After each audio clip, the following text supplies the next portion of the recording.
Cerita dimulai ketika Maximilian berdiri di lapangan pusat ibu kota. Di tengah upacara pelantikan Ordo Ksatria Penjaga yang megah, ia bersumpah sebagai ksatria, tapi di kepalanya hanya terbayang masa depan, di mana semua orang mati.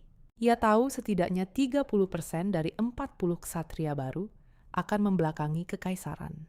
Julian Askar, atasan langsungnya mendekatinya setelah upacara. Julian menyebut nama Maximilian dengan nada hati-hati, mengingatkan bahwa ia adalah orang yang baru saja membunuh sesama kadet. Maximilian merasakan intuisi aneh. Suatu hari nanti ia akan membunuh Julian. Tapi untuk sekarang, ia hanya menerima misi pertama, kasus pembunuhan bangsawan. Di markas, Julian memberinya waktu 10 menit untuk bersiap. Maximilian berjalan di lorong, berpapasan dengan rekan rekrutan lain, Tiana dan Leon. Mereka hanya mengangguk dingin. Tiana dan Leon membicarakan Maximilian di belakang. Tiana kesal karena Maximilian yang kurang mampu mendapat posisi sentral hanya karena garis keturunan. Sementara itu, Maximilian tiba di lokasi kejadian bersama Julian.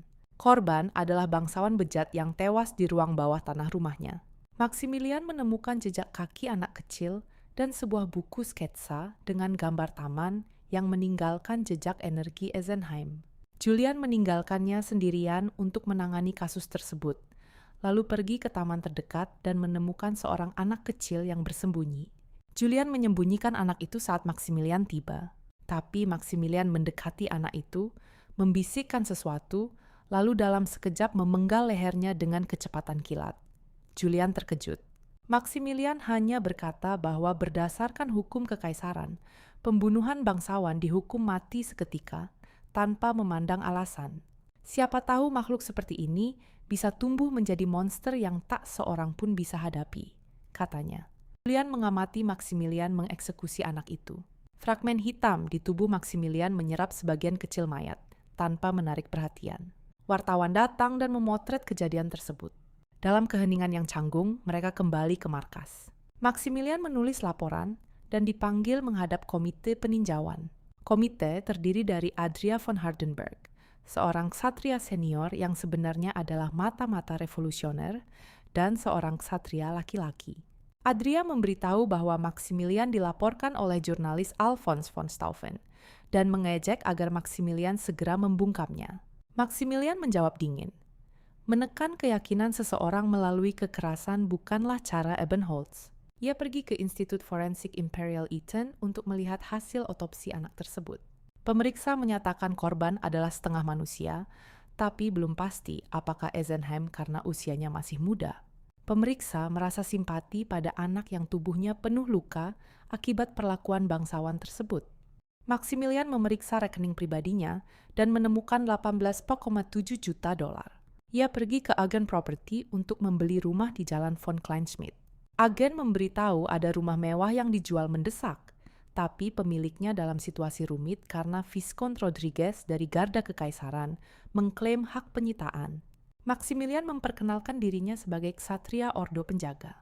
Rodriguez mendapat laporan ada ksatria baru yang berminat membeli rumah tersebut, tapi ia meremehkannya. Maximilian memutuskan untuk menghadapi Rodriguez dan menjadikannya batu loncatan. Setelah urusan properti, Maximilian tiba di aula pelatihan Ebenholz. 10 kandidat instruktur ilmu pedang berdiri di hadapannya. 9 ia kenal, 7 loyalis kekaisaran, 2 perwira revolusioner. Yang ke-10, seorang perempuan berjubah adalah satu-satunya yang tidak ia kenali. Ia memilihnya, namanya Freya. Latihan pertama Max bersama Freya dimulai dengan kasar. Freya menguji kemampuannya dengan ranting pohon. Berkali-kali memukul pergelangan tangan, bahu, dada, dan kepala Max tanpa bergerak dari tempatnya. Setelah beberapa kali gagal, Max memusatkan kesadaran pada mananya, membuka saluran baru yang menghubungkan sirkuitnya dengan virus hitam di dadanya. Bunyi TikTok menggema dan dunia melambat. Ia berlari maju, memotong ranting Freya sebelum kecepatannya berakhir dan menabrak dinding. Freya mengamati bahwa tubuh Max tidak memiliki memar setelah dipukul puluhan kali, dan tidak ada tanda-tanda cedera otot setelah gerakan kecepatan ekstrem, sesuatu yang seharusnya mustahil. Ia menyimpulkan bahwa Max terlahir dengan tubuh yang paling cocok untuk pedang Ebenholz, bahkan lebih cocok daripada Sebastian. Ia menjelaskan 3 aliran ilmu pedang kekaisaran. Leo, kekuatan, pedang panjang 2 tangan, dasar Ebenholz. Aquila, kecepatan dan ketepatan, dan Serpens, keluesan. Max terlahir dengan kekuatan seekor singa. Freya mengajarkan bahwa Ebenholz adalah pedang bangsawan sejati, bukan kekuatan kasar, tapi keanggunan yang mengalir. Ia memerintahkan Max mengulang satu tebasan hingga 10.000 kali sehari. Di sebuah bar, Freya merenungkan kecepatan supernatural Max. Ia menyimpulkan bahwa Max memiliki fisik paling sempurna dari seluruh garis keturunan Ebenholz, hanya hancur oleh kepribadiannya yang pengecut. Tapi untuk 3 jam latihan, $1 juta adalah bayaran yang pantas. Latihan itu hanya awal. Max dipanggil ke kantor Wakil Komandan Anton Zefren. Anton adalah pria baik yang mencapai posisinya melalui kerja keras tanpa koneksi bangsawan. Tapi Max tahu ia akan disingkirkan oleh faksi Chiron sebelum kemunduran. Anton memberinya tambahan anggaran $50.000 sebagai hadiah atas penyelesaian kasus. Di lorong, ksatria faksi Chiron memanggilnya Max dengan akrab mencoba menggali informasi. Max memotong dingin. "Kapan aku pernah mengizinkanmu memanggilku seperti itu?" Ia menegaskan bahwa namanya Maximilian dan mereka semua ksatria setara tanpa memandang senioritas. Ia menyadari bahwa selama ini ia salah mencoba melarikan diri dari Ebenholz. Ia adalah putra Sebastian, pewaris sah, dan sudah saatnya menggunakan status itu. Kembali di kantor, Max mengakses sistem manajemen misi Sentinel. Ia menemukan kasus pemakan otak, pembunuh berantai yang telah membunuh 8 orang dalam 3 tahun. Dengan kepala korban hancur tak beraturan. Max teringat pada Jacob yang mulutnya terkoyak hingga ke telinga saat berubah wujud. Ia bergumam nama Lexi dan menyadari bahwa Jacob kehilangan kendali karena nama itu, bukan karena pemahaman bahasa alien. Max menerima misi memburu pemakan otak. Dengan petunjuk dari fragmen hitam, Max segera bergerak ke TKP terakhir pemakan otak. Virus di dadanya bereaksi terhadap energi yang tersisa di lokasi, mengonfirmasi bahwa pelakunya adalah Eisenheim.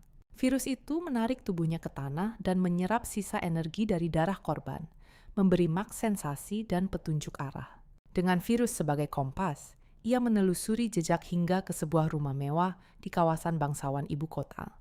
Pemakan otak adalah seorang bangsawan kekaisaran, namun ia tidak terburu-buru. Max tahu bahwa untuk menghadapi musuh seperti ini, ia butuh kekuatan lebih dulu. Maka ia kembali ke Freya. Di tempat latihan, Max mempelajari teknik pernapasan mana Ebenholz.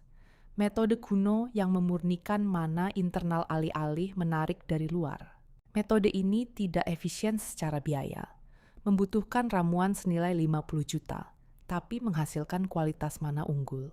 Freya menyebutnya klasik, dan menjelaskan bahwa Ebenholz menargetkan efisiensi 130 dengan biaya 5.000, karena mereka tahu arti perbedaan 30 itu. Freya mengajarkan gerakan pertama Ebenholz, satu tebasan sempurna yang diulang ribuan kali. Ia menekankan bahwa bangsawan sejati tidak tegang seperti kucing marah atau bungkuk seperti pengemis. Mereka memiliki keseimbangan sempurna antara formalitas dan kelonggaran, ketegasan dan keluesan. Max teringat pada Sebastian. Untuk pertama kalinya, ia mulai melihat ayahnya dengan cara baru. Maximilian mulai belajar bahwa kekuatan tidak hanya datang dari pedang, tapi juga dari nama, uang, dan orang-orang yang ia rekrut. Perlahan, ia membangun fondasi, bukan hanya untuk bertahan, tapi untuk mengubah masa depan.